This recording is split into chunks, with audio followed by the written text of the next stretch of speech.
હર હર મહાદેવ, જય દ્વારિકાધીશ। મારી YouTube channel Dipali જોશીમાં આપ સૌનું હાર્દિક સ્વાગત કરું છું।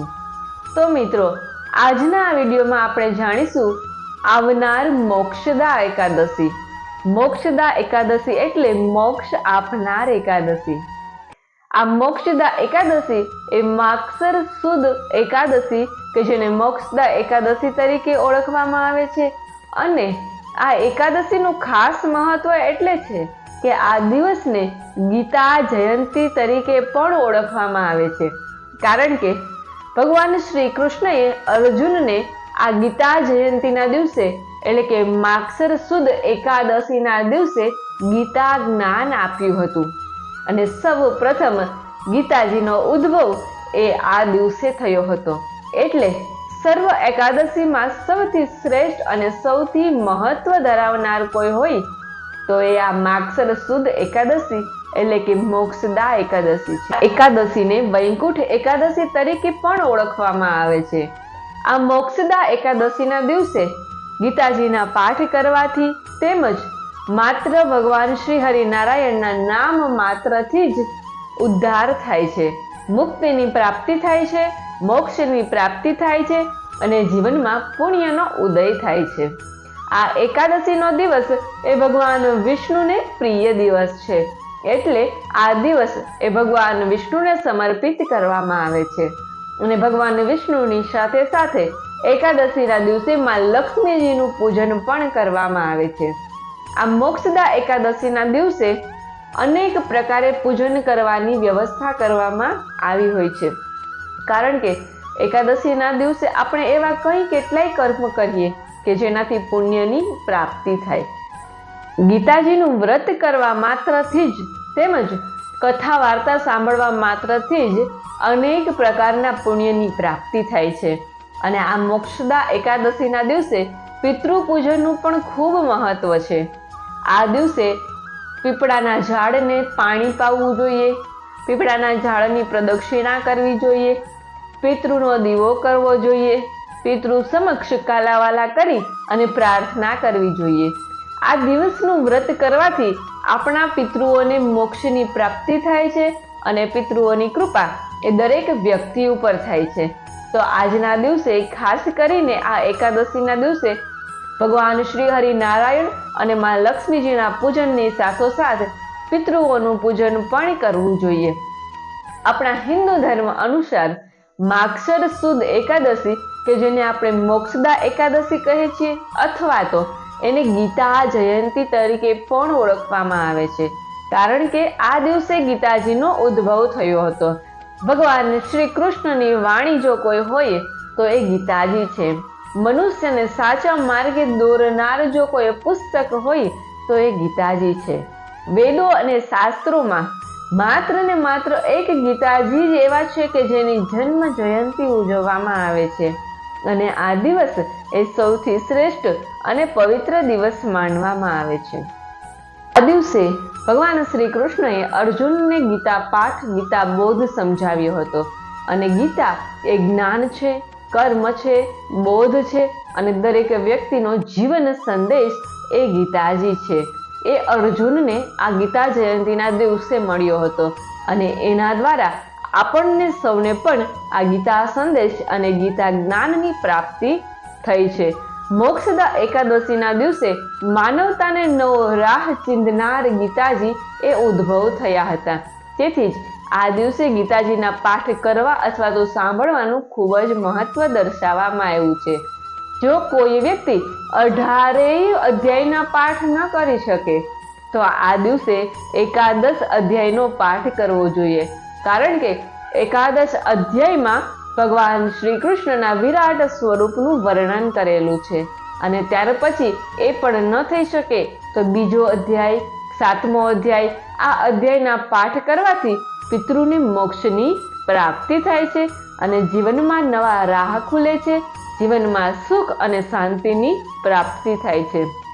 તો હવે આપણે જાણીએ કે એકાદશીના વ્રત કર્યા પછી લક્ષ્મીજી તેમજ શ્રી હરિનારાયણનું પૂજન અને વિધિ કેવી રીતે કરવી જોઈએ। એકાદશીના દિવસે વિધિ વિધાન પૂર્વક શ્રી હરિનારાયણ તેમજ લક્ષ્મીજીનું પૂજન કરવું એ ખૂબ જરૂરી છે. આ દિવસે સાંજની પૂજાનું પણ ઘણું મહત્વ છે. તો મોક્ષદા એકાદશીના દિવસે સાંજના પૂજન માટેનો સમય એ સાંજે 4 થી 5 વાગ્યાની વચ્ચેનો રહેશે. આ દિવસે સવારે વહેલા ઉઠી સ્નાન આદિ કર્મ કરી અને ત્યાર પછી સુંદર અને સ્વચ્છ વસ્ત્રો ધારણ કરવા જોઈએ. જો શક્ય હોય તો કેસરી રંગના વસ્ત્રો ધારણ કરવા જોઈએ, કારણ કે કેસરી રંગ એ ભગવાન શ્રી હરિનારાયણને ખૂબ જ પ્રિય છે. તેથી કેસરી રંગના વસ્ત્ર ધારણ સ્નાન આદિ કાર્યોથી પરવડી અને ત્યાર પછી સૂર્યનારાયણ દેવને અંજલિ આપવી જોઈએ. ત્યાર પછી ભગવાન વિષ્ણુ અને લક્ષ્મીજીની પૂજા કરવી જોઈએ. પીપળાને પાણી ચડાવવું જોઈએ, તુલસીજીને પાણી ચડાવવું જોઈએ અથવા તો નૈવેદ્ય ધરાવવા જોઈએ. નૈવેદ્યમાં પીળા ફૂલ, પીળા ફળ અને પીળી વસ્તુ નૈવેદ્યમાં ધરાવવાથી ભગવાન શ્રી હરિનારાયણને ખૂબ જ ગમે છે. ત્યાર પછી 11ના દિવસે તામસિક ખોરાક લેવો ટાળવો જોઈએ અને અનેક પ્રકારે ગરીબોની સેવા કરવી જોઈએ, દાન અને પુણ્ય કરવું જોઈએ. અને આવી જ રીતે અનેક કર્મ કરી અને 11નું વ્રત ઉપવાસ કરી અને સાંજના સમયે જાગરણ કરવું જોઈએ. જાગરણમાં હરિનામ સંકીર્તન, પ્રભુના ભજન કીર્તન અને ભગવાનના ગુણોનું રસપાન કરવું જોઈએ અથવા તો કરાવવું જોઈએ. પાપનાશીની અને પુણ્યકારક આ એકાદશીનું નામ એ મોક્ષદા એકાદશી છે. મોક્ષદા એકાદશી એ નર્કમાંથી મુક્તિ અપાવે છે અને આ વ્રતના પુણ્ય પ્રભાવને લીધે નર્કમાં ગયેલા પિતૃઓને સ્વર્ગની પ્રાપ્તિ થાય છે. મોક્ષદા એકાદશીની ચિંતામણી સમાન કોઈ કથા હોય તો એ આ પ્રમાણે છે. તો હવે આપણે મોક્ષદા એકાદશીની કથા વાર્તા સાંભળીએ. દરેક વ્યક્તિ ધ્યાનથી આ વાર્તા સાંભળે તો એના મનની મનોકામના પૂર્ણ થાય છે. ગોકુળ નગરમાં વૈખાનસ નામે એક રાજા થઈ ગયો. રાજાએ એનું સ્વપ્ન આવ્યું કે તેના પિતા નરકની યાતના ભોગવી રહ્યા હતા. ગોકુળ નગરમાં વૈખાનસ નામે એક રાજા થઈ ગયો. રાજાને એવું સ્વપ્ન આવ્યું કે તેના પિતા એ નરકની યાતના ભોગવી રહ્યા છે. સવારે ઉઠીને સ્નાન વિધિથી પરવરી અને તેણે વિદ્વાન બ્રાહ્મણને બોલાવ્યો અને સ્વપ્નની વાત કહી સંભળાવી. રાજાએ કહ્યું કે મારા પિતાએ યેન કેન પ્રકારે પોતાને આ નર્કની યાતનામાંથી મુક્ત કરવા માટે મને કીધું છે. માટે કોઈ પણ રીતે મારા પિતાને નર્કની યાતનામાંથી મોક્ષ અપાવો.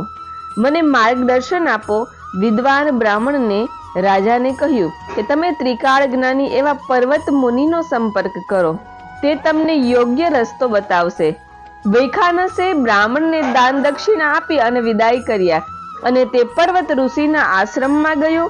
રાજાએ તેમને સાષ્ટાંગ દંડવત પ્રણામ કરી અને કહ્યું કે હે મુનિવર્ય, હું મારી શંકાનું સમાધાન કરવા આપની પાસે આવ્યો છું, તો મારી શંકાનું સમાધાન કરો એવી હું તમને પ્રાર્થના કરું છું. ભૂત ભવિષ્ય અને વર્તમાનના જાણકાર પર્વત મુનિએ યોગ બળના પ્રભાવથી રાજાનો શું પ્રશ્ન છે તે જાણી લીધું. પર્વત મુનિએ કહ્યું કે હે રાજન, પૂર્વ જન્મમાં તારા પિતાજીએ બીજી પત્નીને ઋતુદાન આપ્યું ન હતું, તેથી તેમને નરકમાં જવું પડ્યું છે. તેમના ઉદ્ધાર માટે હવે એક જ રસ્તો છે કે તું માગસર સુદ 11નો ઉપવાસ કરી અને રાત્રે જાગરણ કરી અને તેના પુણ્યના ફળ એ તારા પિતાને અર્પણ કરે તો જ તેમનો સ્વર્ગમાં વાસ થાય. પિતાને નર્કમાંથી મુક્તિ અપાવવા માટે આ વ્રત તારે અવશ્ય કરવું જોઈએ. પર્વત મુનિની આજ્ઞા અનુસાર રાજમહેલના સમગ્ર પરિવારે મોક્ષદા એકાદશીનો ઉપવાસ કર્યો. રાત્રે જાગરણ કરી હરિગીત ગાયા અને વ્રતનું પુણ્ય એ રાજા તથા કુટુંબીજનોએ તેમને અર્પણ કર્યું. આ પુણ્યના પ્રભાવે વૈખાનસ રાજાના પિતાને નરકમાંથી મુક્તિ મળી અને સ્વર્ગની પ્રાપ્તિ થઈ. તો મહામૂલી ચિંતામણી તુલ્ય આ મોક્ષદા એકાદશીની કથાનું શ્રવણ અને પઠન કરવા માત્રથી જ સર્વ પાપોનો નાશ થાય છે અને વ્રત કરનારનું પણ અત્યંતિક કલ્યાણ થાય છે. આ વ્રત કથાનું શ્રવણ અને પઠન કરવાથી વાજપેયી યજ્ઞ જેવું ફળ પ્રાપ્ત થાય છે. સ્વર્ગ અને મોક્ષના અધિકારી બનાવનારી આ મોક્ષદા એકાદશી જેવી અન્ય કોઈ પણ વિમલ અને પરમ પવિત્ર એકાદશી નથી. આ મોક્ષદા એકાદશીનો મહિમા એ અપરંપાર છે. માટે ઉપરોક્ત વિધિ વિધાન અનુસાર આ અનુપમ મોક્ષદા એકાદશીનું વ્રત એ કરવા અથવા તો વ્રતધારીઓએ આગ્રહ રાખવો જોઈએ, જેથી પોતે પોતાના પિતૃઓને સ્વર્ગલોકની પ્રાપ્તિ કરાવે. તો આવું સુંદર મહત્વ એ મોક્ષદા એકાદશીનું છે. મહામૂલી ચિંતામણી તુલ્ય આ મોક્ષદા એકાદશીની કથાનું શ્રવણ અને પઠન કરવાથી દરેક પ્રકારના પાપોનો નાશ થાય છે.